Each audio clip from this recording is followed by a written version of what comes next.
Bangun jam 2 pagi, dan mulai masak. Jam 6 semua sudah harus siap. Bentak ibu mertua, menyuruhku masak untuk teman-teman arisannya. Saat aku menolak, suami berkata, "Turuti saja, sekali-kali jadilah orang berguna di sini." Aku hanya tersenyum. Tapi malam itu juga, diam-diam aku langsung pergi memesan tiket pesawat untuk liburan sendirian. Dan kusiapkan sebuah kejutan istimewa untuk mereka. Paginya, saat bangun ibu mertua langsung histeris. Karena, sebelum ceritanya dimulai, silahkan tulis di kolom komentar dari daerah mana saja teman-teman yang menonton cerita ini.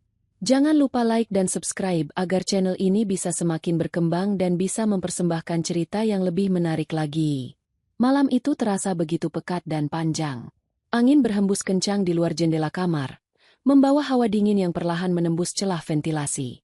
Jarum jam dinding menunjuk tepat ke angka 2 dini hari. Keheningan malam yang seharusnya menjadi waktu istirahat yang damai tiba-tiba pecah oleh suara gedoran kasar pada pintu kayu kamarku. Suara gedoran itu begitu keras, bertubi-tubi, seolah-olah orang yang berada di balik pintu ingin merobohkannya paksa. Aku terperanjat dari tidur lelapku dengan napas memburu. Tubuhku terasa sangat berat, kaku, dan nyeri di berbagai persendian. Baru 3 jam yang lalu aku bisa merebahkan tubuh ini setelah seharian penuh berkutat dengan tumpukan laporan pekerjaan kantor yang seakan tidak ada habisnya. Pekerjaan keras itulah yang selama ini menopang seluruh sendi kehidupan finansial di rumah besar ini. Terdengar suara teriakan melengking yang sangat kukenal menembus celah pintu, membawa nada kemarahan dan ketidaksabaran yang luar biasa. Itu suara Ibu Siti, ibu mertuaku. Beliau menyuruhku bangun dan segera membuka pintu.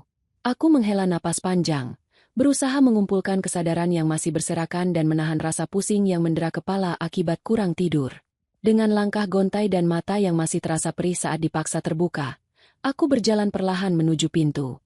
Saat gagang pintu baru saja kuputar sedikit, sosok Ibu Siti langsung mendorong pintu dan menerobos masuk dengan wajah bersungut-sungut. Sorot matanya sangat tajam menatapku dari ujung rambut hingga ujung kaki, seolah aku adalah seorang tahanan yang baru saja melakukan kesalahan besar. Tanpa mempedulikan wajahku yang pucat pasi karena kelelahan, Ibu Siti langsung memberikan perintah dengan nada suara yang sangat tinggi.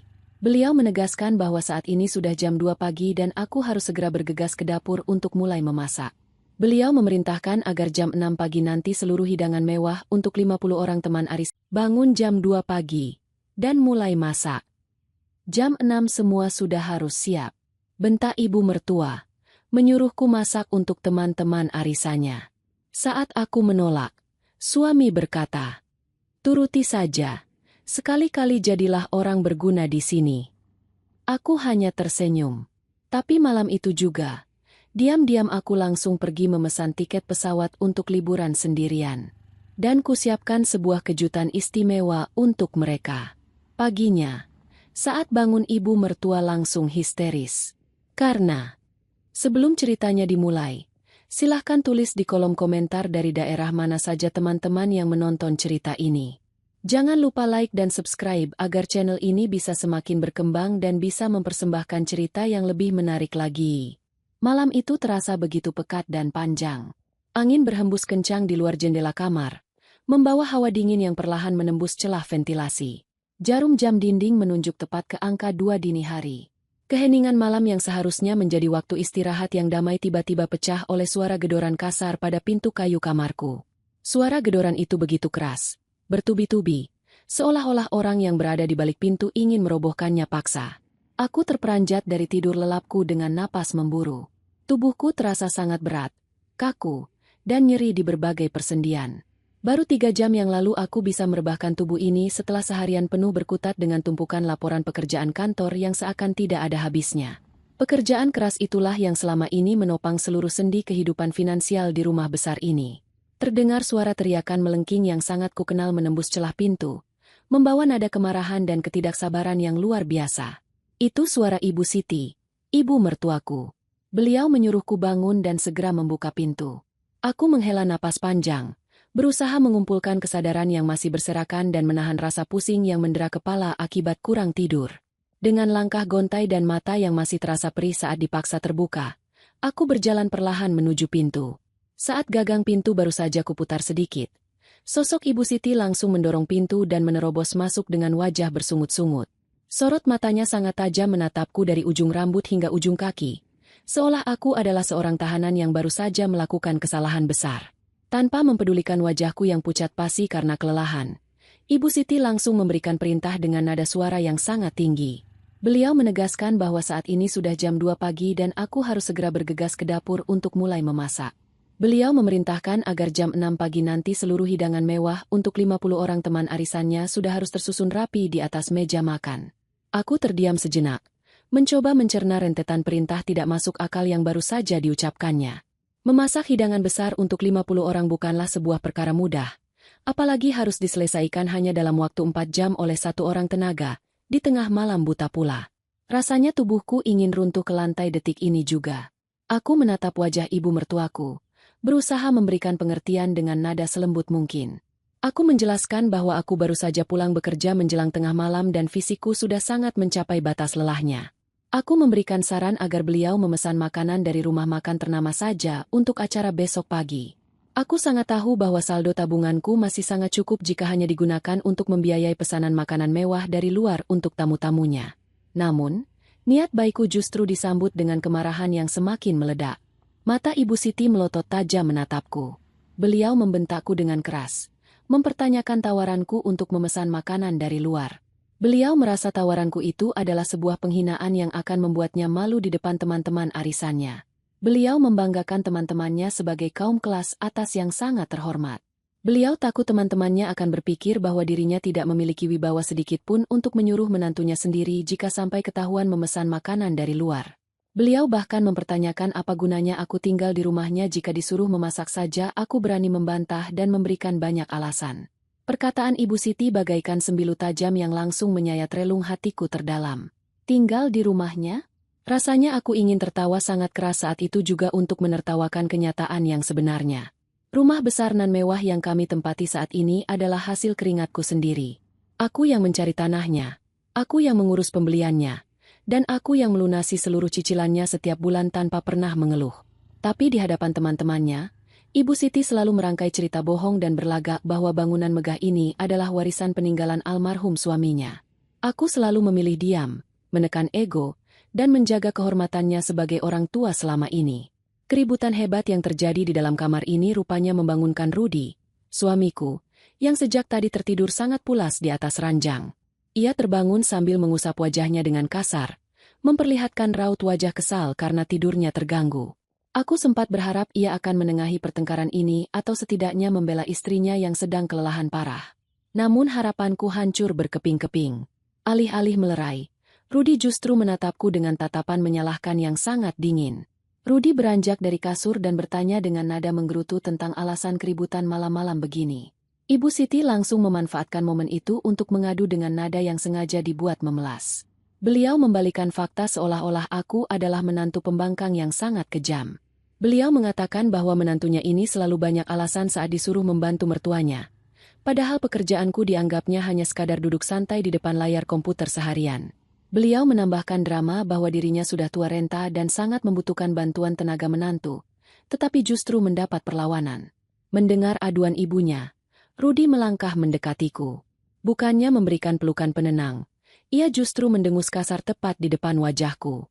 Dengan suara berat dan angkuh, Rudi menyuruhku untuk menuruti saja sekali-kali kemauan ibunya tanpa banyak alasan. Ia bahkan membentakku dan menyuruhku untuk menjadi orang yang berguna di rumah ini. Ia mempertanyakan letak baktiku sebagai seorang istri yang tega membiarkan mertuanya kerepotan sendirian menyiapkan acara arisan pagi nanti. Kata-kata Rudi barusan sukses menghentikan detak jantungku selama beberapa detik. Jadilah orang berguna di sini. Kalimat tajam itu terus berdengung di dalam rongga kepalaku berulang kali, menciptakan gaung kesedihan yang perlahan berubah menjadi kekecewaan yang sangat pekat. Siapa sebenarnya yang dia sebut tidak berguna? Siapa yang pontang-panting mencari uang untuk membayar tagihan listrik yang membengkak setiap bulan agar ibunya bisa menyalakan pendingin ruangan sepanjang hari tanpa henti? Siapa yang selalu membelikan beras berkualitas tinggi, potongan daging paling mahal, dan segala kebutuhan dapur mewah yang selalu menjadi bahan pameran ibunya? Bisnis perusahaan Rudi sudah hancur lebur dan gulung tikar sejak beberapa tahun yang lalu akibat ketidakmampuannya memimpin. Pria yang berdiri menyalahkanku di hadapanku ini pada kenyataannya tidak lebih dari seorang pria gagal yang berlindung di balik kesuksesan finansial istrinya, namun tetap memelihara kesombongan yang setinggi langit. Tiba-tiba saja, seluruh rasa lelah yang menggerogoti tubuhku menguap tak berbekas. Kesedihan dan keinginan untuk menangis yang biasanya selalu muncul setiap kali aku mendapat perlakuan buruk ini lenyap tanpa sisa. Aku menyadari bahwa kesabaran seorang manusia pasti memiliki batas akhir, dan tepat pada malam yang dingin ini, batasku telah terlewati. Sebuah keputusan yang sangat bulat dan mutlak terbentuk di kepalaku dalam hitungan detik. Aku menatap lurus ke arah kedua mata Rudy dengan pandangan kosong, lalu mengalihkan tatapanku pada Ibu Siti. Aku tidak meneteskan air mata walau setetes pun. Sudut bibirku justru perlahan tertarik ke atas, membentuk sebuah senyuman tipis yang sangat tenang, terlalu tenang untuk situasi penuh emosi ini. Aku menjawab dengan nada suara yang sangat datar dan terkendali, menyatakan bahwa aku sudah sangat mengerti sekarang. Rudy dan Ibu Siti tampak sangat puas mendengar jawabanku yang singkat itu. Mereka berdua dengan angkuhnya mengira bahwa mental dan pendirianku telah hancur, bahwa aku telah menyerah tanpa syarat dan akan segera berlari patuh menuju dapur layaknya seorang pelayan. Ibu Siti membalikan badannya sambil mendengus bangga, membusungkan dada memamerkan kemenangannya, lalu melangkah keluar dari kamarku tanpa mengucapkan sepatah kata pun. Ia diikuti oleh Rudy yang langsung menjatuhkan kembali tubuh besarnya ke atas kasur, menarik selimut tebalnya, dan melanjutkan tidurnya yang sempat tertunda tanpa merasa bersalah sedikit pun. Aku berjalan dengan langkah yang sangat teratur menuju pintu kamar. Kututup daun pintu kayu itu dengan sangat rapat, lalu memutar kuncinya 2 kali hingga terdengar bunyi klik yang menegaskan batasku malam ini. Aku menyandarkan punggungku pada pintu, menarik napas dalam-dalam mengisi paru-paru, lalu menghembuskannya perlahan untuk membuang semua sisa beban. Keputusanku sudah bulat dan tidak bisa diganggu-gugat. Tidak akan ada lagi toleransi yang kuberikan. Tidak akan ada lagi sisa pengorbanan sia-sia untuk orang-orang yang hatinya telah tertutup dari rasa syukur dan penghargaan atas keberadaanku. Aku tersenyum menatap wajah arogan suamiku yang kini kembali terlelap pulas. Dia pikir aku akan meratap dan menangis bersedih meratapi nasib di sudut ruangan? Oh, Rudy salah besar. Malam ini, aku akan menunjukkan padanya dengan cara yang paling nyata tentang apa arti berguna yang sesungguhnya. Setelah memastikan daun pintu terkunci sangat rapat dan napas Rudy kembali teratur menandakan ia telah tertidur pulas, aku segera bergerak dalam keheningan. Tidak ada lagi waktu yang akan kubuang untuk bersedih atau merenungi nasib sebuah pernikahan yang pada dasarnya sudah hancur membusuk dari dalam. Langkah pertamaku malam itu adalah berjalan ke arah lemari pakaian raksasa. Dengan pijakan yang sangat hati-hati agar tidak menimbulkan decit lantai, aku mengambil sebuah koper perjalanan berukuran paling besar dari bagian atas lemari. Dengan pikiran yang sangat jernih dan tenang, aku mulai membuka lemari dan memilah barang-barangku. Aku memasukkan pakaian ganti, dokumen-dokumen penting terkait kepemilikan aset, buku tabungan, perhiasan, dan barang-barang berhargaku lainnya ke dalam koper. Aku tidak mengerjakannya dengan terburu-buru, melainkan melipat setiap lembar pakaianku dengan rapi seolah aku memang sudah mempersiapkan jadwal kepergian ini sejak bertahun-tahun yang lalu. Sambil terus mengemasi barang-barang keperluan pribadiku, tangan kiriku meraih ponsel pintar yang tergeletak pasrah di atas meja rias kayu jati. Aku membuka sebuah aplikasi pemesanan tiket perjalanan wisata. Mataku fokus menelusuri layar yang menyala redup, mencari jadwal penerbangan komersial pertama yang akan berangkat pada pagi hari ini juga menuju sebuah pulau wisata yang sangat indah dan terpencil, jauh melintasi lautan dari tempatku berdiri sekarang. Aku merasa sangat butuh ketenangan, aku sangat butuh menghirup udara kebebasan, dan aku sangat pantas memberikan hadiah liburan mewah ini untuk diriku sendiri. Tanpa banyak berpikir, aku memilih jadwal keberangkatan paling pagi dan sengaja memilih kursi kabin kelas bisnis terbaik. Aku menyelesaikan proses pembayarannya dengan sangat cepat menggunakan aplikasi perbankan digital di ponselku. Beberapa detik kemudian, bukti dokumen tiket elektronik beserta jadwal keberangkatanku sudah mendarat manis di kotak masuk surat elektronikku. Perasaanku mendadak menjadi luar biasa lega saat menatap bukti pemesanan tiket tersebut di layar. Namun, pekerjaan besarku malam ini sama sekali belum usai. Menyuruhku memasak paksa di jam 2 pagi adalah sebuah bentuk penghinaan tingkat tinggi yang tidak bisa dimaafkan begitu saja. Aku pastikan bahwa aku tidak akan pernah sudi melangkah pergi dari rumah ini sebelum aku meninggalkan sebuah pertunjukan kejutan yang akan mencetak sejarah kelam dan selalu mereka ingat sepanjang sisa usia mereka. Aku kembali menatap layar ponselku, membuka daftar nomor kontak, dan mulai mencari nomor telepon dari sebuah perusahaan jasa layanan angkut barang yang beroperasi penuh selama 24 jam. Beberapa bulan yang lalu, Aku pernah menyewa jasa dari perusahaan ini saat aku memborong dan membawa pulang seluruh perabotan mewah untuk melengkapi rumah ini. Aku segera menekan tombol panggilan. Terdengar nada sambung mengalun beberapa kali memecah hening sebelum akhirnya suara berat dan serak seorang pria dewasa menjawab panggilanku dari seberang sana. Aku menyapa pria tersebut dengan tenang dan langsung menyampaikan tujuanku. Aku meminta tolong agar pria itu segera mengerahkan sebuah truk angkut barang berukuran paling besar ke alamat rumahku detik ini juga. Aku mengingatkan bahwa alamat rumahku masih sama persis dengan data pengiriman yang pernah ia tuju beberapa bulan silam. Aku menegaskan bahwa aku sangat membutuhkan tenaga beberapa orang pria kuat untuk mengangkut banyak perabotan berat malam ini juga. Sebagai penawaran yang tidak mungkin ditolak, aku berjanji akan membayar seluruh biaya sewa tenaga dan kendaraan sebesar 3 kali lipat dari harga tarif dasar mereka, dengan satu syarat mutlak yaitu mereka harus tiba di lokasi dalam batas waktu kurang dari 30 menit dan sanggup bekerja memindahkan barang tanpa menimbulkan suara gaduh sedikit pun. Mendengar janji bayaran yang sangat fantastis di pertengahan malam itu, pria di seberang telepon langsung mengiyakan tawaranku dengan penuh semangat tanpa perlu mengajukan banyak pertanyaan curiga. Setelah panggilan telepon itu kuakhiri, aku segera melanjutkan dan menyelesaikan proses pengepakan seluruh barang bawaanku ke dalam koper. Setelah resleting koper tertutup rapat, aku meluangkan waktu sejenak untuk menatap berkeliling, menyapu seluruh sudut kamar tidur utama ini untuk yang terakhir kalinya. Kasur besar nan empuk tempat Rudy merebahkan tubuhnya itu pun aku yang membelinya dengan uang hasil kerjaku. Namun biarlah aku berbaik hati menekan sedikit rasa kasihanku untuk tidak membiarkan pria pemalas itu terbangun dan tertidur di lantai keramik yang dingin pada malam ini. Tepat 25 menit kemudian, ponsel di genggamanku bergetar singkat. Sebuah pesan teks masuk dari kepala regu jasa angkut barang, memberikan laporan bahwa armada truk raksasa mereka sudah berhenti tepat di area luar gerbang rumah tanpa menyalakan mesin. Aku segera merapikan hijabku, meraih gagang koper besar itu, menyandang tas pundak yang berisi perangkat komputer jinjing beserta dompet, lalu memutar anak kunci pintu kamar perlahan-lahan. Rudy masih tertidur lelap dengan suara dengkuran yang saling bersahutan. Dengan ritme langkah kaki yang mengendap-endap dan sangat berhati-hati, aku melangkah keluar meninggalkan kamar tidur itu dan terus berjalan menyusuri lorong menuju pintu gerbang utama depan. Aku membuka gerbang besi rumah tanpa menimbulkan suara gesekan engsel sedikitpun berkat pelumas yang sering kuberikan. Di sana, 4 orang pria dengan perawakan bertubuh kekar sudah berdiri bersiap menerima instruksi. Aku memberikan isyarat tangan agar mereka melangkah mengikutiku menuju ke bagian belakang bangunan rumah, berjalan lurus menuju area dapur bersih dan dapur kotor yang kemewahannya selalu dibanggakan oleh Ibu Siti kepada siapa saja yang mau mendengarnya. Setibanya di area dapur, aku memberikan instruksi tegas dengan suara berbisik kepada kepala regu pengangkut. Aku memerintahkan mereka untuk membawa seluruh barang yang ada di ruangan ini tanpa ada pengecualian. Aku menunjuk sebuah lemari pendingin 2 pintu yang sangat besar, memerintahkan mereka untuk mencabut kabelnya dan mengangkutnya. Aku meminta mereka melepaskan perangkat kompor tanam mewah beserta mesin penyedot asap yang menempel di dinding. Aku juga memerintahkan pengangkutan mesin pemanas makanan elektronik, oven pemanggang, hingga set meja makan panjang berbahan marmer tebal beserta deretan kursi-kursi mewahnya. Aku tidak lupa memerintahkan mereka untuk mengosongkan seluruh isi laci dan rak, mengangkut semua koleksi panci berharga mahal dan perangkat peralatan makan kristal yang tersimpan di dalam lemari pajangan kaca. Instruksiku sangat jelas, yaitu mengosongkan kedua ruangan dapur ini hingga benar-benar bersih dan tidak menyisakan satu buah benda apapun. Para pekerja lepas itu mengangguk serempak tanda paham dan langsung mulai menjalankan tugas berat mereka dengan ritme kerja yang sangat terorganisir dan profesional.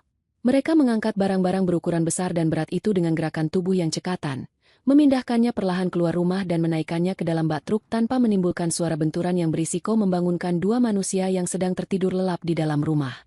Aku berdiri diam mengawasi proses tersebut sambil menyilangkan kedua belah tanganku di depan dada.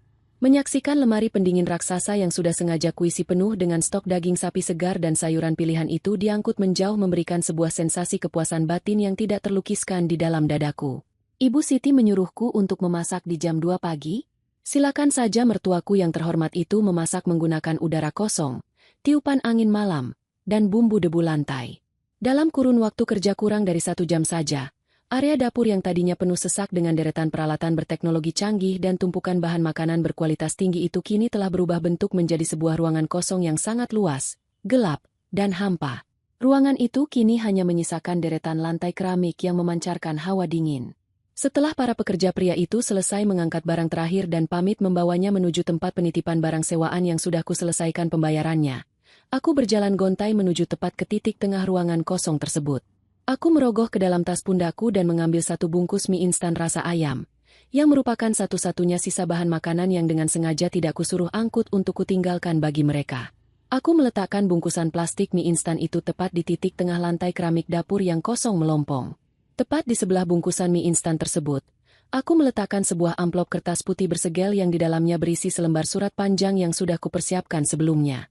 Isi surat tersebut adalah deretan tulisan yang akan membuka seluruh fakta kebenaran yang selama bertahun-tahun ini kututup rapat-rapat demi harga diri mereka. Setelah semuanya dirasa sempurna, aku membalikan badan dan berjalan keluar menyusuri lorong meninggalkan rumah besar itu. Aku mengunci pintu depan dengan aman, lalu melangkah perlahan menuju jalan raya besar di mana sebuah mobil sewaan khusus penumpang sudah menepi menungguku untuk mengantarku menuju ke area bandar udara. Saat melangkah masuk ke dalam mobil, aku sempat menoleh ke arah belakang, menatap lekat-lekat fisik bangunan rumah yang selama bertahun-tahun ini telah menyerap habis seluruh energi, materi, dan perasaanku. Tiket pesawat kebebasan sudah aman di tangan. Koper pakaian sudah siap di bagasi. Tapi sebelum mobil melaju menjemputku meninggalkan kota ini, ada hidangan istimewa yang sangat besar yang harus kusiapkan untuk ibu mertua tersayang, dan hidangan balas dendam itu telah tersaji dengan sangat rapi dan paripurna di atas lantai dapur. Semburat cahaya pagi mulai menembus tirai jendela kamar saat jam dinding menunjuk ke angka 5:30 pagi. Suara kicau burung terdengar bersahutan dari pepohonan di halaman depan rumah, seolah menyambut hari baru yang cerah. Di dalam kamar utama yang luas dan mewah, Ibu Siti membuka matanya perlahan. Ia menggeliat pelan di atas kasur tebalnya yang empuk, merenggangkan otot-otot tubuhnya setelah tidur yang sangat nyenyak semalaman. Senyum lebar langsung mengembang di wajah rentanya. Pagi ini adalah hari yang sangat penting baginya. Hari ini adalah jadwal kumpul rutin anggota perkumpulan arisan kelas atas yang ia pimpin. Ia sudah membayangkan wajah kagum teman-temannya saat melihat hidangan melimpah yang tersaji di meja makan raksasanya nanti. Ia membayangkan pujian demi pujian yang akan mengalir deras dari mulut mereka tentang betapa hebatnya ia membina rumah tangga dan mengurus menantu hingga begitu patuh menyiapkan segalanya. Dengan hati yang berbunga-bunga, Ibu Siti beranjak dari ranjang. Ia meraih jubah tidur berbahan sutra yang tergantung rapi di samping lemari, lalu melangkah keluar kamar dengan langkah ringan penuh percaya diri. Di dalam kepalanya, ia sudah menyusun rencana untuk mengenakan perhiasan emas paling besar dan pakaian paling mahal yang ia miliki untuk menyambut para tamu pentingnya. Ia berjalan menyusuri lorong panjang di lantai 2 menuju ke arah tangga utama. Sambil menuruni anak tangga satu persatu, hidungnya mulai mengendus-endus udara di sekitarnya. Ia sangat berharap bisa langsung mencium aroma gurih santan masakan daging atau wangi bumbu rempah-rempah yang sedang ditumis. Namun, semakin ia melangkah turun, perasaannya mulai diliputi keheranan. Udara pagi ini terasa sangat hampa. Tidak ada aroma masakan sama sekali yang tercium. Langkah kaki Ibu Siti semakin cepat saat menyusuri lorong lantai bawah yang mengarah langsung ke area dapur. Keheranannya kini perlahan berubah menjadi rasa curiga yang menyelinap di dadanya. Keadaan rumah ini terasa terlalu sepi untuk ukuran sebuah pagi di mana seseorang seharusnya sedang sibuk memasak hidangan besar untuk 50 orang tamu. Biasanya, dari jarak sejauh ini, ia sudah bisa mendengar suara dentingan spatula besi yang beradu dengan wajan, suara aliran air dari keran tempat cuci piring, atau setidaknya suara dengungan mesin pendingin ruangan dan kulkas raksasa. Tetapi pagi ini, keheningan yang menyelimuti area belakang rumahnya benar-benar terasa sangat janggal dan peka di telinga. Tidak ada satupun suara aktivitas kehidupan yang terdengar. Tiba di depan ambang pintu yang memisahkan ruang keluarga dengan area dapur bersih, Ibu Siti mendorong daun pintu kayu jati itu dengan kasar. Niat hatinya ingin segera melontarkan omelan panjang untuk memarahi menantunya yang ia pikir tertidur di meja dapur karena kelelahan. Namun, rentetan kalimat cacian yang sudah berada di ujung lidahnya seketika tertelan kembali ke dalam tenggorokan. Mulutnya terbuka lebar. Matanya terbelalak nyaris melompat keluar dari rongganya. Tubuh rentanya mendadak kaku mematung di ambang pintu, seolah aliran darah di seluruh tubuhnya berhenti mengalir detik itu juga. Pemandangan yang tersaji di depan matanya saat ini benar-benar menghancurkan akal sehatnya. Ruangan dapur yang selalu ia pamerkan kepada teman-temannya sebagai dapur paling mewah sejagat raya itu kini kosong melompong.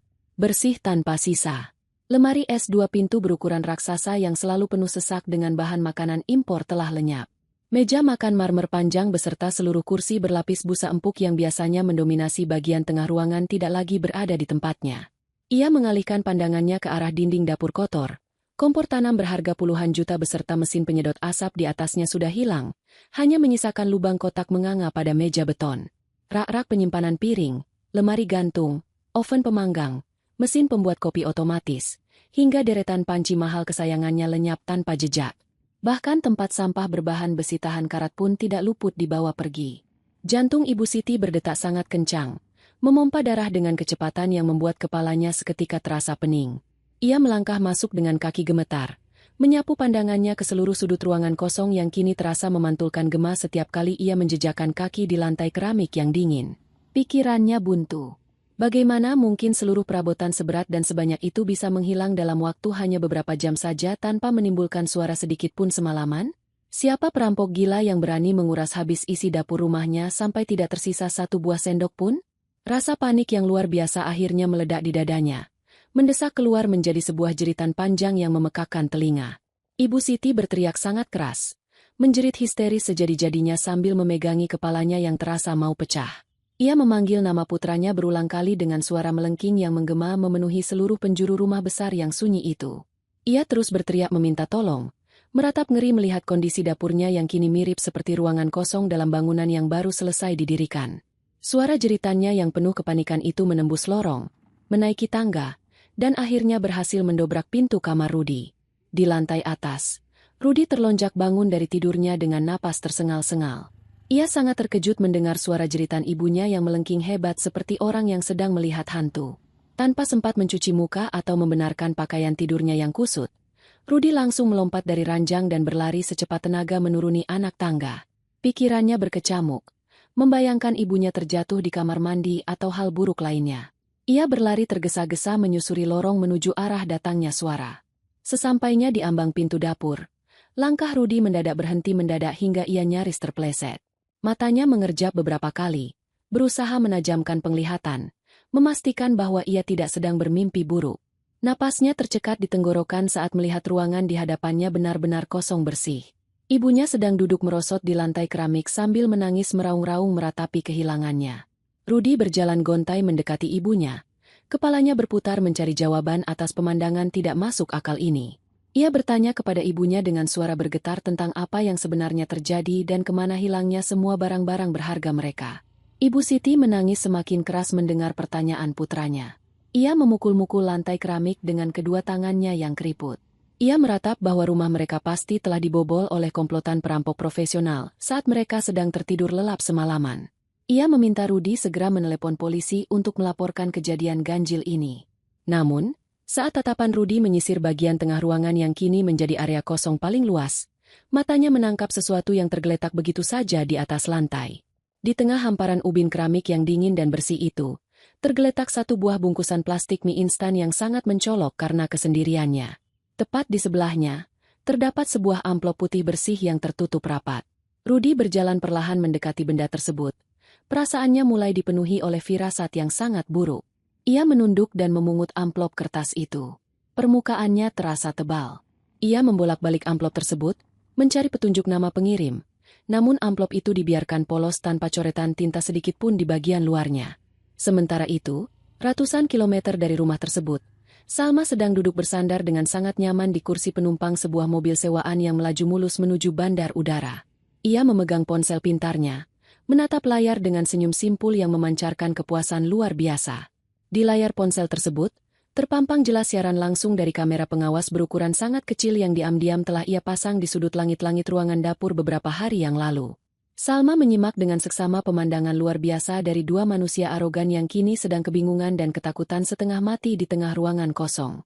Jeritan melengking dari ibu mertuanya memecah keheningan subuh dari pengeras suara ponselnya. Dan percayalah, bagi Salma, itu adalah melodi terindah yang mengawali hari pertama kebebasannya menuju liburan yang tenang. Udara di dalam ruangan kosong itu mendadak terasa jauh lebih dingin dan mencekik paru-paru. Rudi berdiri mematung di tengah hamparan ubin keramik, memegang amplop putih di tangannya dengan jemari yang mulai bergetar tidak terkendali. Jantungnya berdegup sangat kencang menabrak tulang rusuk, membisikkan firasat mengerikan yang berusaha ia sangkal. Dari sudut matanya, ia melihat ibunya perlahan bangkit berdiri dan berjalan tertatih mendekatinya. Wajah tua itu masih dipenuhi sisa air mata kepanikan. Napasnya memburu menahan amarah bercampur kebingungan. Ibu Siti mendesak putranya dengan suara parau, memerintahkan Rudi untuk segera membuka amplop misterius itu karena ia yakin itu adalah pesan ancaman dari komplotan perampok yang menjarah isi rumah mereka. Rudi menelan ludahnya yang terasa kasar dan pahit.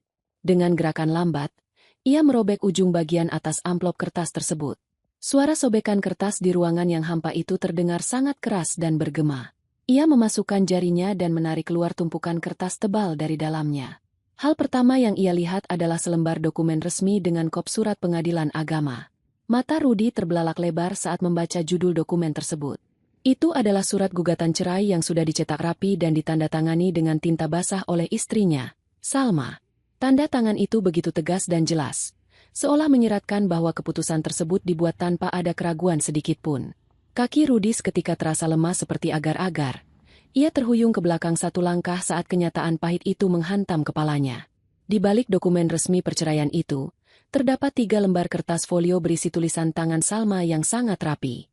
Rudi menatap lembaran kertas itu dengan pandangan kabur. Ibu Siti yang berdiri di sampingnya kehilangan kesabaran. Beliau menepuk lengan putranya dengan keras, menuntut agar Rudi membacakan isi surat itu keras-keras sekarang juga agar ia bisa memahami apa yang sebenarnya sedang terjadi. Dengan suara yang sangat pelan dan bergetar hebat, Rudi mulai mengeja kalimat demi kalimat pembuka surat yang ditulis oleh wanita yang selama ini mereka remehkan dan mereka perlakukan layaknya seorang pembantu rendahan. Salma membuka suratnya dengan sapaan singkat tanpa basa-basi. Ia menuliskan bahwa pada saat mereka membaca surat ini, ia sudah berada dalam perjalanan jauh untuk menikmati hidup yang tenang, jauh dari beban parasit yang selama ini menempel di punggungnya. Salma menjabarkan dengan sangat rinci, meruntuhkan seluruh ilusi kemewahan yang selama ini dibanggakan oleh mertuanya. Ia menulis bahwa seluruh perabotan yang ada di dapur ini, mulai dari mesin pendingin yang berharga puluhan juta, set meja makan marmer, hingga mesin pembuat kopi kesayangan ibu mertuanya, semuanya dibeli menggunakan uang hasil keringatnya sendiri. Oleh karena semalam suaminya dengan lantang menyebut dirinya tidak berguna, maka ia memutuskan untuk membawa kembali seluruh barang-barang berguna miliknya dan meninggalkan rumah ini beserta isinya agar mereka bisa menyadari betapa tidak bergunanya hidup mereka tanpa keberadaannya. Mendengar kalimat demi kalimat tajam yang dibacakan putranya, wajah Ibu Siti langsung berubah merah pada menahan amarah yang meledak di kepalanya. Urat-urat di lehernya menonjol keluar. Ia menyela bacaan Rudi dengan teriakan keras, menuduh menantunya itu sedang mengarang cerita bohong. Beliau menyatakan dengan suara lantang bahwa rumah ini dan seluruh kemewahan di dalamnya adalah hasil jerih payah mendiang suaminya dan hasil keuntungan bisnis putranya yang hebat. Beliau tidak terima dihina oleh wanita yang selalu ia anggap tidak tahu diri dan hanya menumpang hidup di keluarga terhormatnya. Namun, Rudi sama sekali tidak menanggapi bantahan ibunya. Wajah pria itu kini pucat pasi. Tatapannya kosong menembus lembaran kertas di tangannya. Ia terus melanjutkan membaca paragraf berikutnya dengan napas yang semakin berat dan tersengal. Pada paragraf selanjutnya, Salma membongkar sebuah rahasia besar yang selama bertahun-tahun dijaga rapat-rapat oleh Rudi dari ibunya sendiri.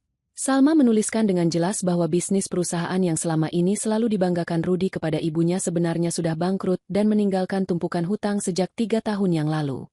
Salma menegaskan fakta bahwa selama 3 tahun terakhir, biaya kehidupan di rumah besar ini 100% ditanggung oleh gajinya. Salma menuliskan rincian seluruh pembayaran bulanan mulai dari tagihan listrik bernilai jutaan rupiah karena mesin pendingin ruangan yang menyala tanpa henti, cicilan mobil mewah yang dikendarai Rudi setiap hari, hingga tagihan pembelian bahan makanan kualitas tinggi yang selalu dipamerkan Ibu Siti kepada rekan-rekan arisannya. Semuanya, tanpa terkecuali, dibayar menggunakan saldo tabungan Salma. Rudi menghentikan bacaannya. Tangannya terkulai lemas menjatuhkan lembaran kertas itu ke lantai. Ia tidak sanggup lagi meneruskan membaca kalimat penutup surat tersebut. Lututnya akhirnya kehilangan seluruh tenaga penopangnya.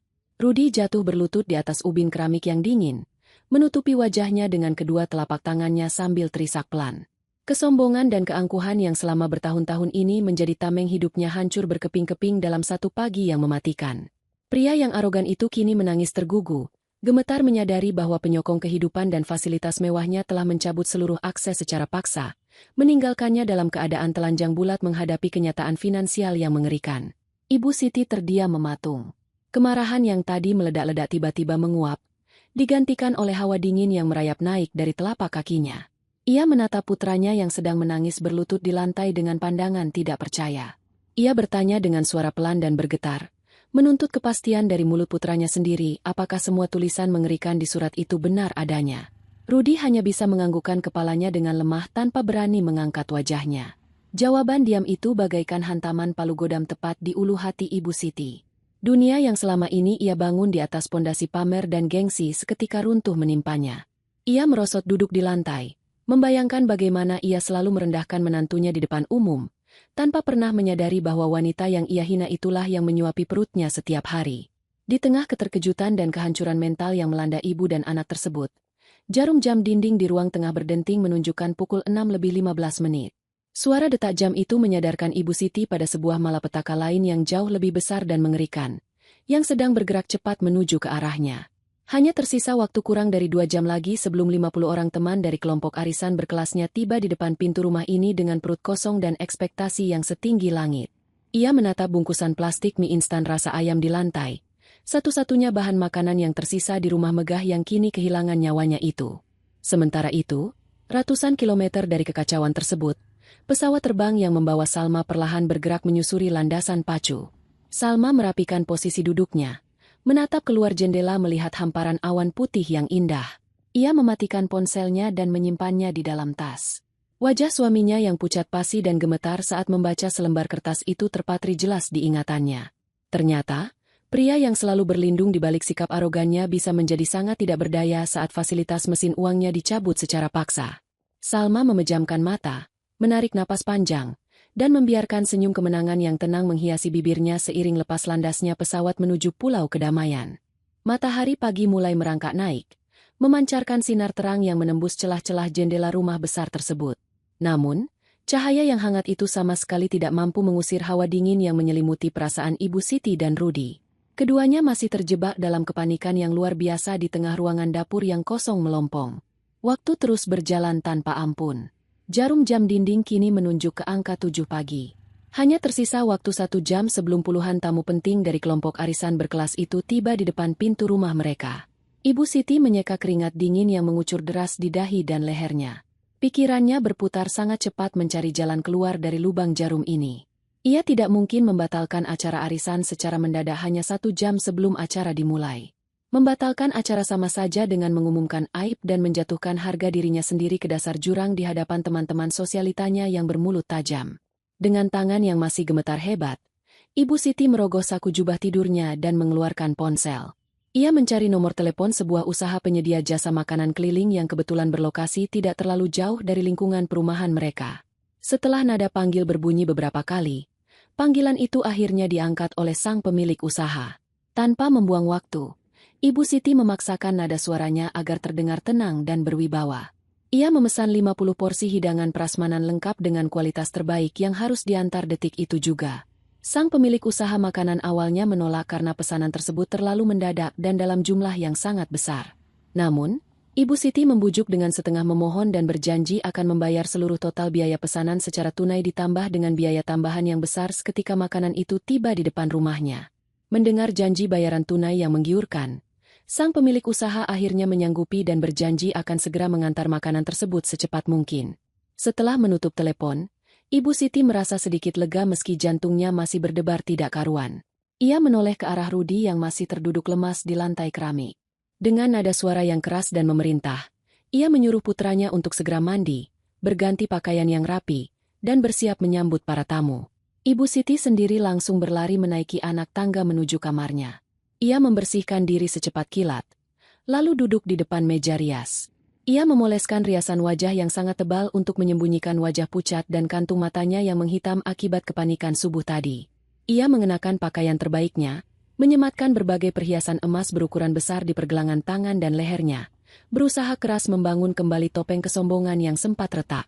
Ia meyakinkan dirinya sendiri bahwa semuanya akan berjalan lancar asalkan makanan pesanan itu tiba tepat waktu dan menutupi aib hilangnya seluruh perabotan dapur. Tepat pukul 8 pagi, suara deru mesin kendaraan mewah mulai terdengar memasuki area halaman rumah. Bunyi pintu mobil yang ditutup bergantian menandakan bahwa rombongan tamu arisan telah tiba. Ibu Siti berdiri di ambang pintu utama dengan senyum lebar yang dipaksakan. Ia menyambut kedatangan puluhan wanita yang tampil dengan gaya berlebihan tersebut. Aroma parfum menyengat langsung memenuhi udara di ruang tamu saat mereka melangkah masuk. Para tamu itu saling bertukar sapa dengan nada suara yang dibuat-buat, memamerkan tas mahal dan perhiasan terbaru mereka. Ibu Siti mempersilakan mereka duduk di ruang keluarga yang untungnya masih memiliki deretan sofa empuk karena luput dari pembersihan yang dilakukan oleh menantunya semalam. Para tamu mulai mengambil tempat duduk dan asyik berbincang satu sama lain. Ruang tamu itu seketika menjadi riuh rendah oleh suara tawa dan gosip tentang berbagai macam hal. Namun, seiring berjalannya waktu, beberapa tamu mulai merasa gelisah. Mereka mulai melirik ke arah meja panjang di sudut ruang tamu yang biasanya sudah dipenuhi oleh deretan piring penghangat makanan yang mengepulkan asap. Hari ini, meja itu tampak sangat kosong dan sepi. Salah seorang tamu dengan gaya bicara yang sangat lantang akhirnya bertanya kepada Ibu Siti tentang kapan hidangan mewah kebanggaan rumah ini akan disajikan.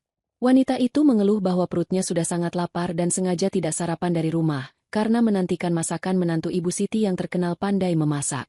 Ibu Siti tersenyum kaku menutupi rasa gugupnya.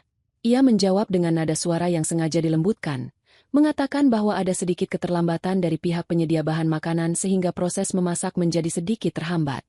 Ia membohongi tamu-tamunya dengan mengatakan bahwa menantunya sedang sangat sibuk di dapur menyiapkan hidangan yang paling istimewa untuk mereka semua. Beberapa tamu mengangguk mengerti, namun tidak sedikit pula yang saling melirik dengan tatapan curiga. Mereka merasa ada sesuatu yang janggal dengan suasana rumah pagi ini. Tidak tercium aroma masakan apapun, dan suasana dari arah belakang rumah terasa terlalu sunyi untuk ukuran dapur yang sedang digunakan untuk memasak besar. Rasa penasaran akhirnya mengalahkan sopan santun. Salah seorang tamu beralasan ingin pergi ke kamar kecil untuk mencuci tangan. Ibu Siti mempersilakannya dengan perasaan was-was. Tamu wanita itu berjalan menyusuri lorong rumah yang mengarah ke bagian belakang. Langkah kakinya terdengar menggema di sepanjang lorong. Saat wanita itu melewati ambang pintu area dapur yang terbuka lebar, langkahnya mendadak terhenti. Matanya membelalak lebar melihat pemandangan ruang kosong melompong di hadapannya. Tidak ada menantu yang sedang sibuk memasak. Tidak ada kompor, tidak ada lemari pendingin, bahkan tidak ada meja dapur. Ruangan itu benar-benar bersih seperti rumah kosong yang ditinggalkan penghuninya. Keterkejutan itu membuat sang tamu spontan berteriak memanggil teman-temannya yang berada di ruang tamu. Mendengar teriakan tersebut, seluruh tamu arisan serentak berdiri dan bergegas melangkah menuju ke arah dapur. Ibu Siti berusaha mencegah mereka, merentangkan tangannya menghalangi jalan masuk. Namun puluhan wanita yang diliputi rasa ingin tahu itu dengan mudah menerobos masuk. Suasana seketika berubah menjadi sangat hening saat seluruh tamu mematung di ambang pintu dapur. Mereka menatap tidak percaya pada ubin keramik yang kosong dan dinding yang kehilangan seluruh perabotannya. Mata mereka menyapu seluruh sudut ruangan, mencari pembenaran atas kebohongan yang baru saja diucapkan oleh nyonya rumah. Kesunyian itu tidak berlangsung lama. Beberapa detik kemudian, suara bisik-bisik tajam mulai terdengar menyebar di antara kerumunan tamu. Salah seorang tamu berbicara dengan nada suara yang cukup keras hingga terdengar oleh seluruh orang di ruangan itu. Ia menatap sinis ke arah Ibu Siti sambil melontarkan pertanyaan tajam, menanyakan di mana letak hidangan mewah yang tadi dijanjikan. Ia mempertanyakan mengapa dapur kebanggaan keluarga terhormat itu bisa kosong melompong menyedihkan seperti itu. Tamu yang lain menimpali dengan suara berbisik namun sangat menusuk telinga, menyindir bahwa selama ini ternyata Ibu Siti hanya pamer menggunakan uang dan tenaga menantunya saja. Mereka menduga keras bahwa menantu yang selalu dijelek-jelekan oleh Ibu Siti itu akhirnya muak dan membawa pergi seluruh harta bendanya. Tatapan penuh kekaguman yang biasanya ditujukan kepada Ibu Siti kini berubah menjadi tatapan merendahkan yang sangat menyakitkan. Di tengah situasi yang sangat memalukan tersebut, malapetaka berikutnya datang menyusul tanpa ampun.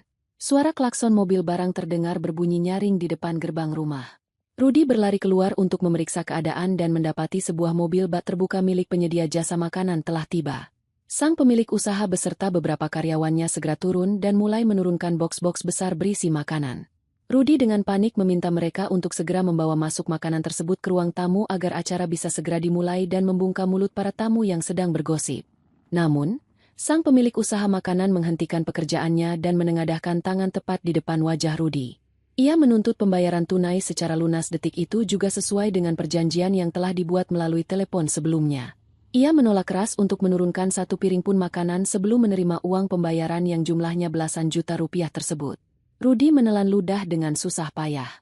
Tubuhnya gemetar hebat di bawah tatapan tajam sang pemilik usaha makanan. Ia menoleh ke arah pintu utama, berharap ibunya datang membawa keajaiban. Namun Ibu Siti yang menyusul keluar justru memandang putranya dengan tatapan penuh harap. Rudy harus mengakui kekalahannya. Dengan suara serak yang nyaris tidak terdengar, ia jujur mengatakan bahwa dirinya tidak memiliki uang sepeser pun untuk membayar pesanan makanan tersebut. Pengakuan Rudy yang meluncur dari bibirnya itu terdengar sangat jelas oleh seluruh tamu arisan yang berdiri berkerumun di ambang pintu utama rumah. Pertahanan kebohongan keluarga itu runtuh sepenuhnya. Tamu-tamu kelas atas itu mulai berbisik sambil melirik sinis dan melemparkan senyum penuh ejekan. Niat hati ingin pamer memiliki menantu yang patuh untuk disuruh-suruh. Yang ada Ibu Siti malah memamerkan kebangkrutan parah keluarganya sendiri di hadapan puluhan orang.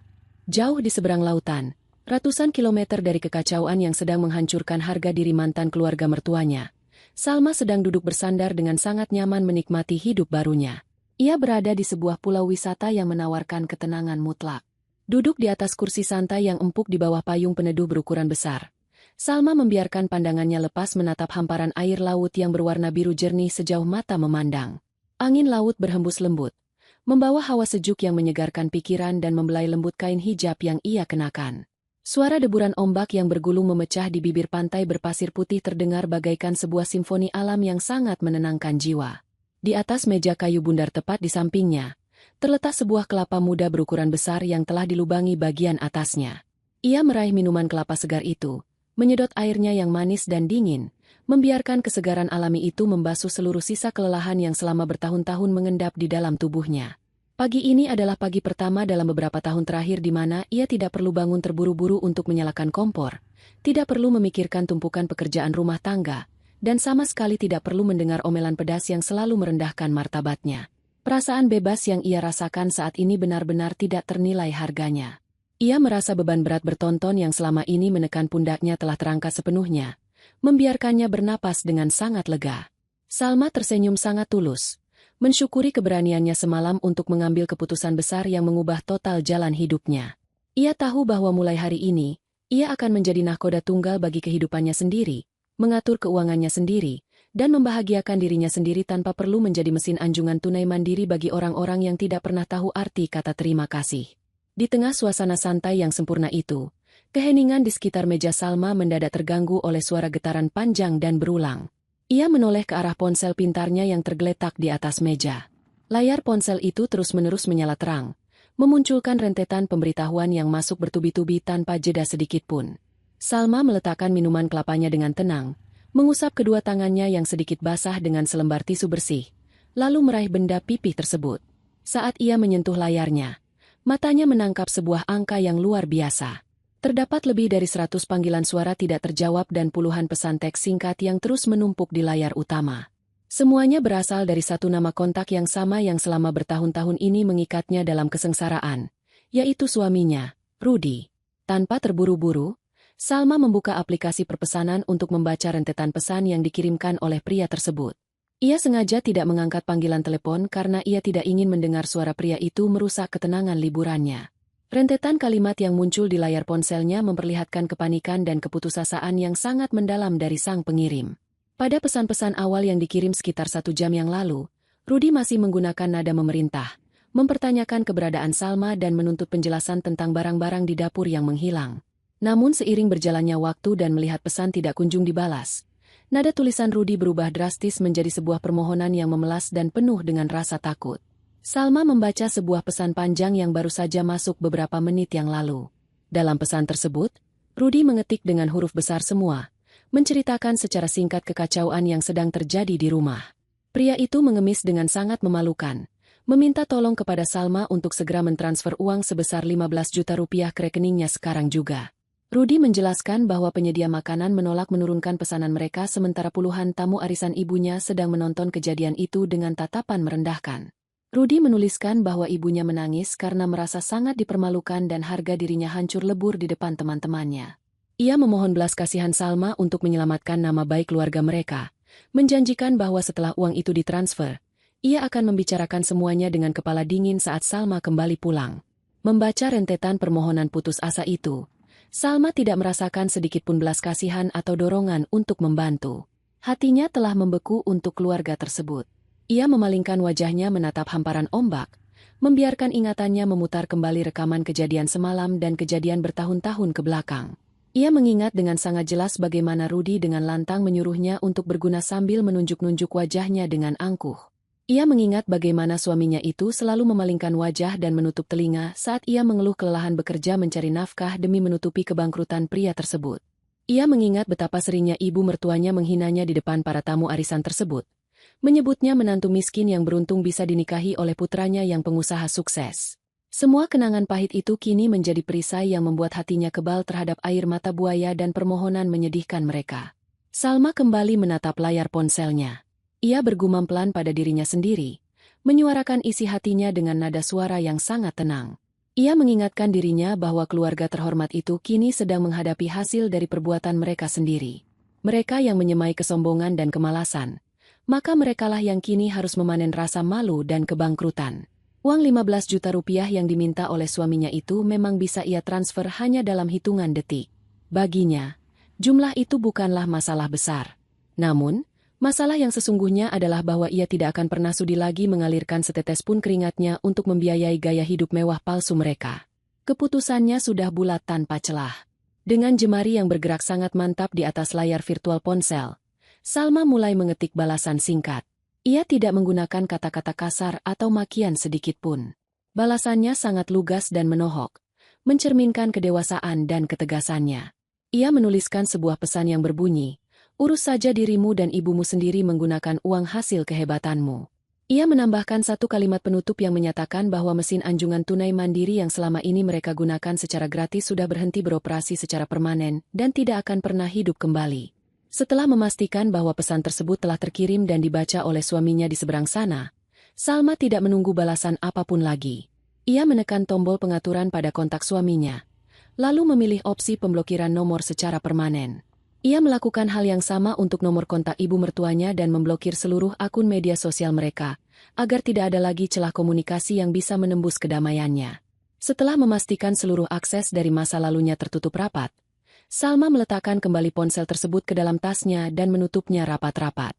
Ia mengambil napas dalam-dalam, menghirup udara laut yang segar, lalu memejamkan mata menikmati sinar matahari pagi yang hangat menerpa wajahnya. Ia tertawa kecil membaca pesannya sendiri, menyadari bahwa ketegasannya ini adalah bentuk cinta terbaik yang bisa ia berikan untuk dirinya sendiri. Semua keributan dan tangisan sang suami kini hanyalah angin lalu yang tidak akan pernah lagi mengganggu kehidupan Salma yang baru dan merdeka. Suasana di ruang tamu rumah besar itu mendadak terasa luar biasa pengap dan panas, seolah seluruh udara segar telah tersedot habis keluar ruangan. Wajah Rudi pucat pasi, tatapannya kosong menatap layar ponselnya yang kini tidak lagi bisa menghubungi nomor istrinya. Sebuah tanda pemblokiran permanen terpampang jelas di layar, memutus satu-satunya jalan keluar yang ia harapkan. Di hadapannya, pria pemilik usaha makanan itu berdiri dengan kedua tangan disilangkan di depan dada, menampilkan raut wajah marah dan tidak sabar.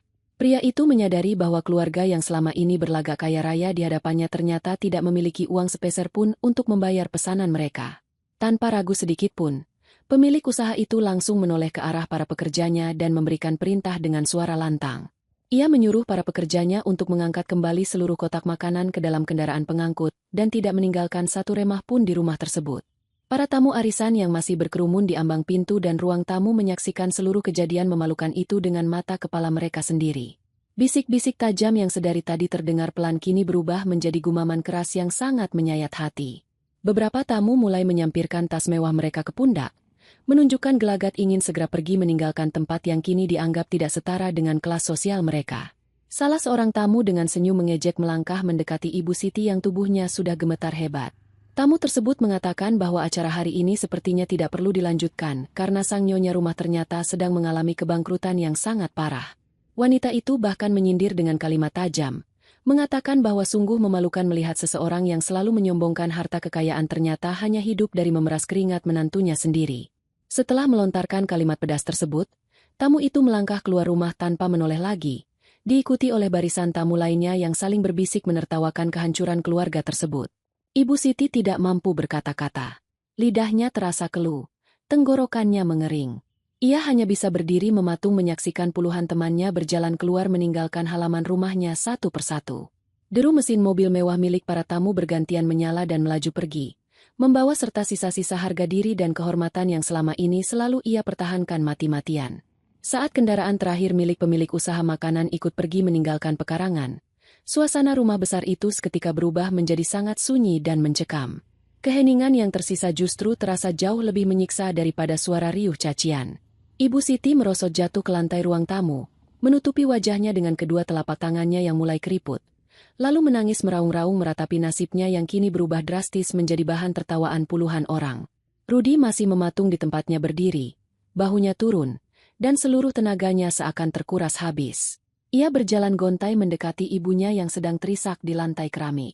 Ibu Siti mendongakkan wajahnya yang sudah basah oleh air mata, menatap putranya dengan sorot mata penuh tuntutan. Beliau berteriak dengan suara parau, menuntut penjelasan tentang apa yang sebenarnya terjadi pada bisnis dan keuangan putranya.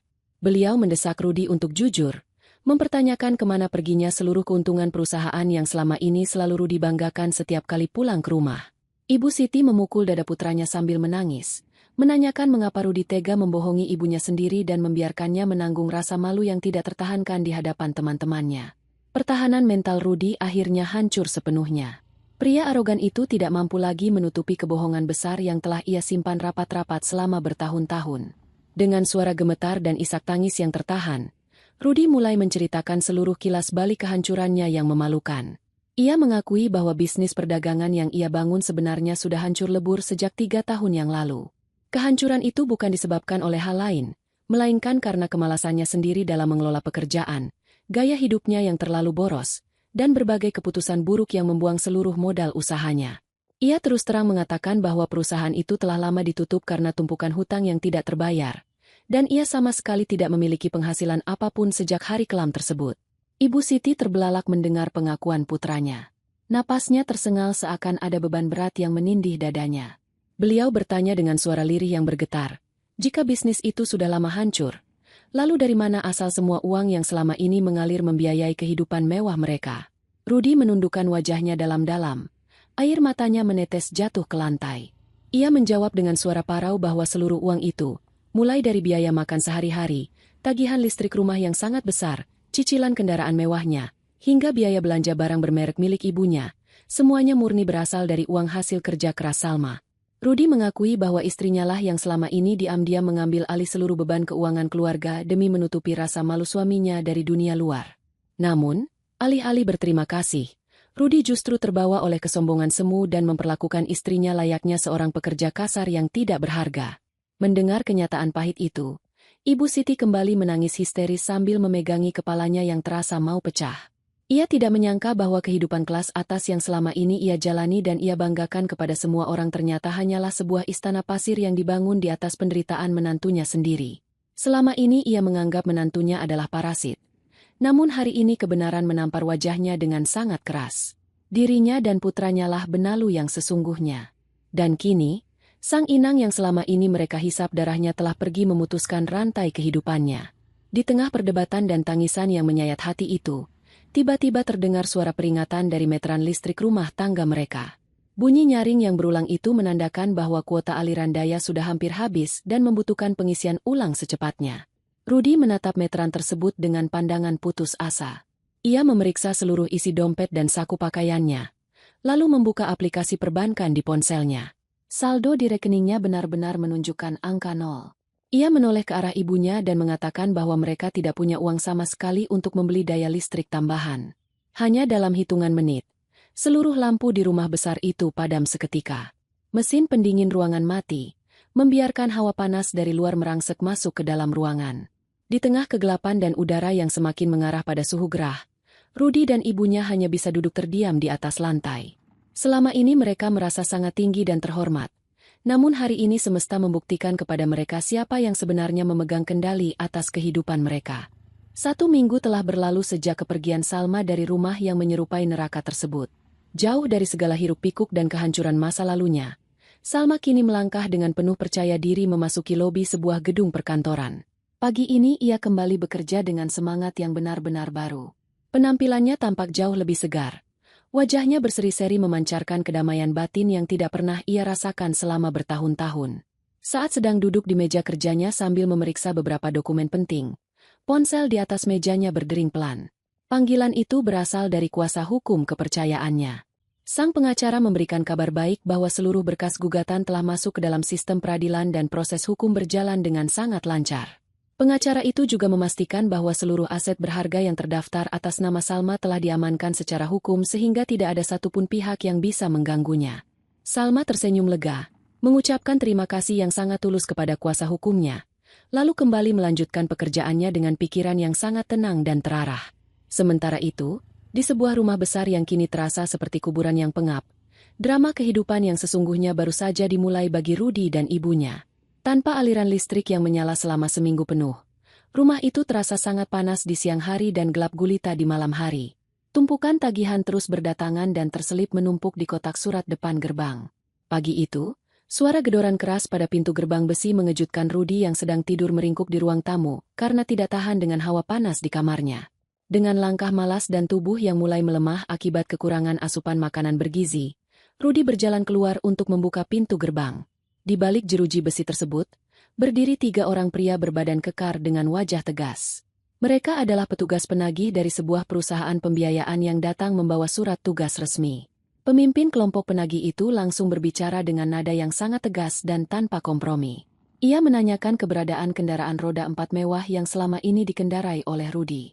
Petugas itu menjelaskan bahwa cicilan kendaraan tersebut sudah menunggak parah melewati batas waktu toleransi yang diberikan oleh perusahaan.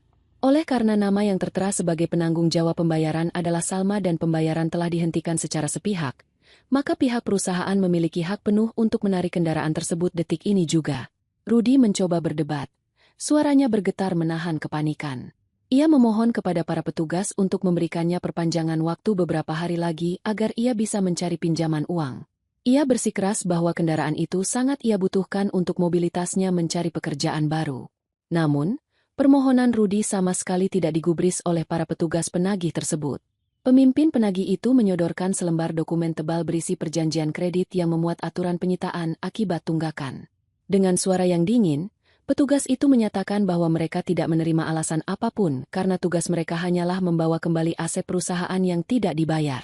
Di tengah perdebatan yang semakin memanas, 2 petugas lainnya langsung bergerak menuju garasi rumah yang terbuka dan bersiap menyalakan mesin kendaraan tersebut.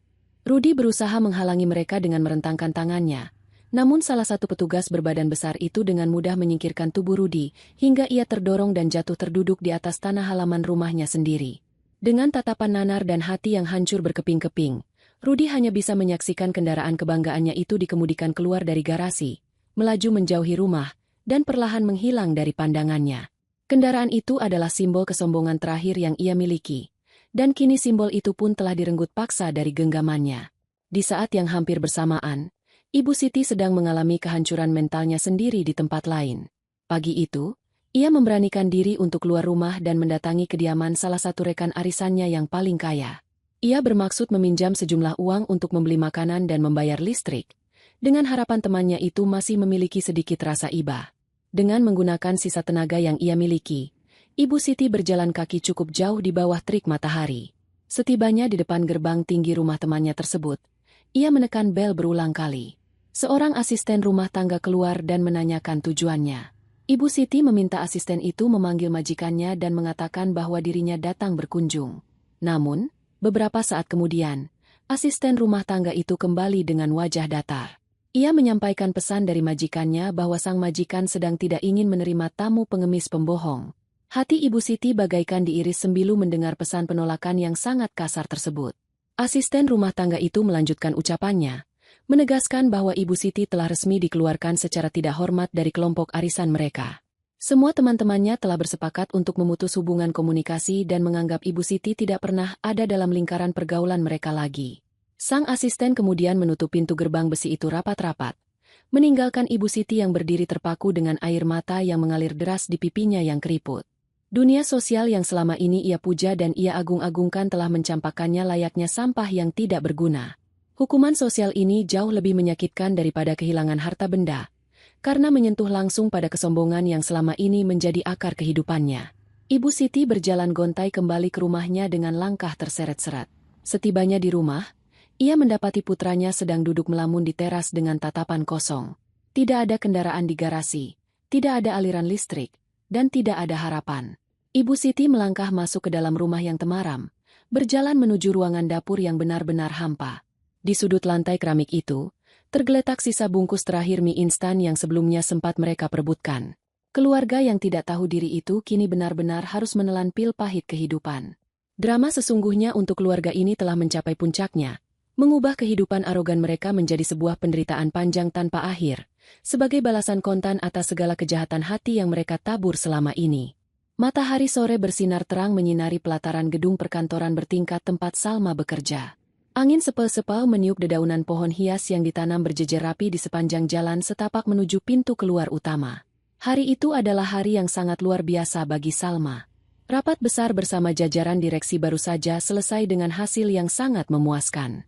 Kinerja cemerlangnya selama beberapa bulan terakhir, ditambah dengan fokusnya yang kini sepenuhnya tertuju pada karir tanpa ada lagi beban pikiran dari rumah, membuahkan hasil yang manis. Salma baru saja menerima surat keputusan promosi untuk menempati jabatan manajer tingkat atas. Langkah kakinya terasa sangat ringan saat ia berjalan keluar dari pintu kaca otomatis gedung tersebut, diiringi oleh beberapa rekan kerja yang terus-menerus memberikan ucapan selamat kepadanya. Senyum tulus mengembang di wajahnya, memancarkan aura seorang wanita mandiri yang sukses dan penuh percaya diri. Namun, pemandangan indah sore itu mendadak terganggu oleh sebuah pemandangan yang sangat ganjil di dekat pos penjagaan petugas keamanan.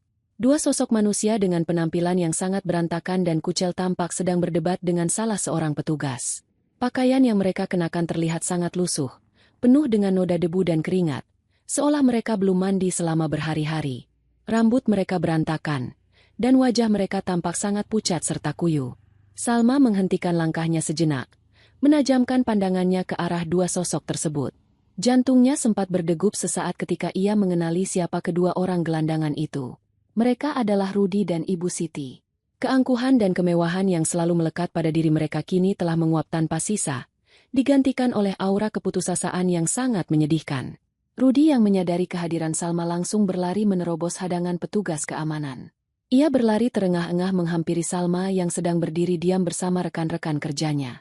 Tubuh pria itu terlihat jauh lebih kurus dari seminggu yang lalu. Tanpa mempedulikan tatapan heran dari puluhan karyawan kantor yang sedang berlalu lalang di pelataran gedung, Rudy tiba-tiba menjatuhkan tubuhnya. Ia berlutut tepat di depan ujung sepatu Salma. Pria yang dulu selalu membusungkan dada dan berbicara dengan nada membentak itu kini menundukkan kepalanya dalam-dalam hingga nyaris menyentuh aspal jalan. Air mata mengalir deras dari kedua matanya, membasahi wajahnya yang kotor. Bahunya bergetar hebat seiring dengan suara isak tangis yang terdengar sangat memilukan. Rudy mendongakkan wajahnya yang basah, menatap Salma dengan tatapan memelas yang belum pernah ia tunjukkan seumur hidupnya. Dengan suara serak dan bergetar, ia mulai memohon ampun. Ia mengucapkan kata maaf berulang kali, mengakui segala kebodohan dan kesombongannya selama ini. Ia memohon kepada Salma untuk membatalkan gugatan cerai dan kembali pulang bersama mereka. Rudy menceritakan dengan nada meratap bahwa mereka sudah resmi diusir dari rumah besar tersebut, karena pihak bank telah menyita bangunan itu, akibat sertifikatnya yang memang atas nama Salma dan Salma telah menarik seluruh hak penempatannya. Ia menangis mengatakan bahwa mereka kini tidak memiliki tempat tinggal sama sekali, menggelandang di jalanan, kelaparan, dan dijauhi oleh semua orang yang dulu mereka anggap sebagai teman. Ia berjanji akan berubah, berjanji akan mencari pekerjaan apa saja sekasar apapun, asalkan Salma mau menerimanya kembali dan memberikan mereka tempat bernaung. Melihat putranya berlutut dan menangis, Ibu Siti yang sejak tadi tertahan oleh petugas keamanan akhirnya ikut berlari mendekat. Wanita tua yang dulu selalu menghina Salma dengan sebutan menantu miskin dan benalu itu kini ikut menjatuhkan dirinya ke tanah. Ia menangis meraung-raung dengan suara yang sangat keras, mengabaikan seluruh rasa malunya di hadapan banyak orang. Ibu Siti merangkak maju dan berusaha memegang ujung kaki Salma. Ia memohon dengan sangat menyedihkan, meminta belas kasihan dari wanita yang hatinya telah ia hancurkan berkali-kali. Ibu Siti mengatakan bahwa ia sangat menyesal telah memusuhi Salma. Ia mengaku salah karena telah dibutakan oleh harta dan gengsi sosial. Beliau meratap bahwa tubuh rentanya tidak sanggup lagi tidur di jalanan yang dingin dan menahan rasa lapar yang menyiksa perutnya setiap hari. Rekan-rekan kerja Salma yang berdiri di sekitarnya terkesiap melihat adegan dramatis tersebut. Beberapa orang mulai berbisik-bisik, tidak menyangka bahwa wanita sekuat dan seanggun Salma memiliki masa lalu yang berurusan dengan orang-orang seperti ini. Beberapa petugas keamanan segera berlari mendekat, bersiap untuk menarik paksa kedua orang pengganggu itu agar menjauh dari atasan mereka. Namun, Salma memberikan isyarat tangan yang tenang kepada para petugas keamanan untuk menunda tindakan mereka. Ia berdiri tegak, menatap lurus ke bawah, melihat dua manusia yang sedang bersimpuh dan menangis di bawah kakinya. Wajah Salma sama sekali tidak menunjukkan perubahan emosi. Tidak ada raut terkejut, tidak ada raut kesedihan, dan yang paling penting, Sama sekali tidak ada sebersit pun rasa iba di matanya. Hatinya telah menjadi benteng baja yang tidak bisa lagi ditembus oleh air mata palsu. Salma menarik napas panjang, lalu berbicara dengan nada suara yang sangat tenang, dingin, dan datar. Ia menunduk sedikit, menatap tepat ke manik mata mantan suaminya. Salma bertanya dengan suara yang cukup keras untuk didengar oleh mereka berdua, mempertanyakan mengapa mereka datang menemuinya. Salma mengingatkan Rudi pada kalimat tajam yang diucapkan pria itu di malam terakhir mereka bertemu. Salma mengulangi kata-kata Rudi, mengingatkan bahwa dirinya hanyalah orang tidak berguna yang berani membantah titah majikannya. Salma menyatakan bahwa sebagai orang yang tidak berguna, ia tidak memiliki kemampuan apapun untuk menolong pengusaha hebat dan nyonya besar yang sedang duduk menangis di tanah. Ia menyarankan agar Rudi menggunakan kehebatannya sendiri untuk membeli rumah baru dan memberi makan ibunya yang sangat terhormat itu. Kata-kata Salma meluncur bagaikan ribuan jarum yang menancap tepat di ulu hati Rudi dan Ibu Siti. Rudi terisak semakin keras, mencoba meraih tangan Salma, namun Salma dengan sigap melangkah mundur, menghindari sentuhan pria kotor tersebut. Salma kemudian menegaskan dengan kalimat yang sangat lugas bahwa segala urusan di antara mereka sudah selesai secara permanen. Ia memberitahukan bahwa seluruh proses persidangan sudah berjalan dan ia akan segera mendapatkan status kebebasannya secara hukum. Salma menatap tajam ke arah Ibu Siti, mengatakan bahwa tangisan penyesalan itu datang terlambat bertahun-tahun. Ia menegaskan bahwa pintu maaf di hatinya sudah ia tutup sangat rapat. Ia kunci dari dalam, dan kuncinya telah ia buang jauh ke dasar lautan.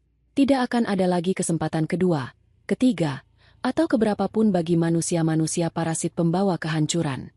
Setelah menyampaikan kalimat penolakannya yang sangat telak, Salma menoleh ke arah petugas keamanan gedung.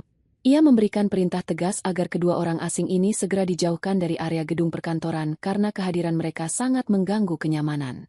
Para petugas keamanan langsung bertindak sigap, menarik lengan Rudi dan Ibu Siti secara paksa, memaksa mereka berdiri dan menyeret mereka menjauh dari hadapan Salma. Ibu Siti terus meronta dan menjerit memanggil nama Salma, sementara Rudi hanya bisa tertunduk pasrah saat tubuhnya diseret menjauh.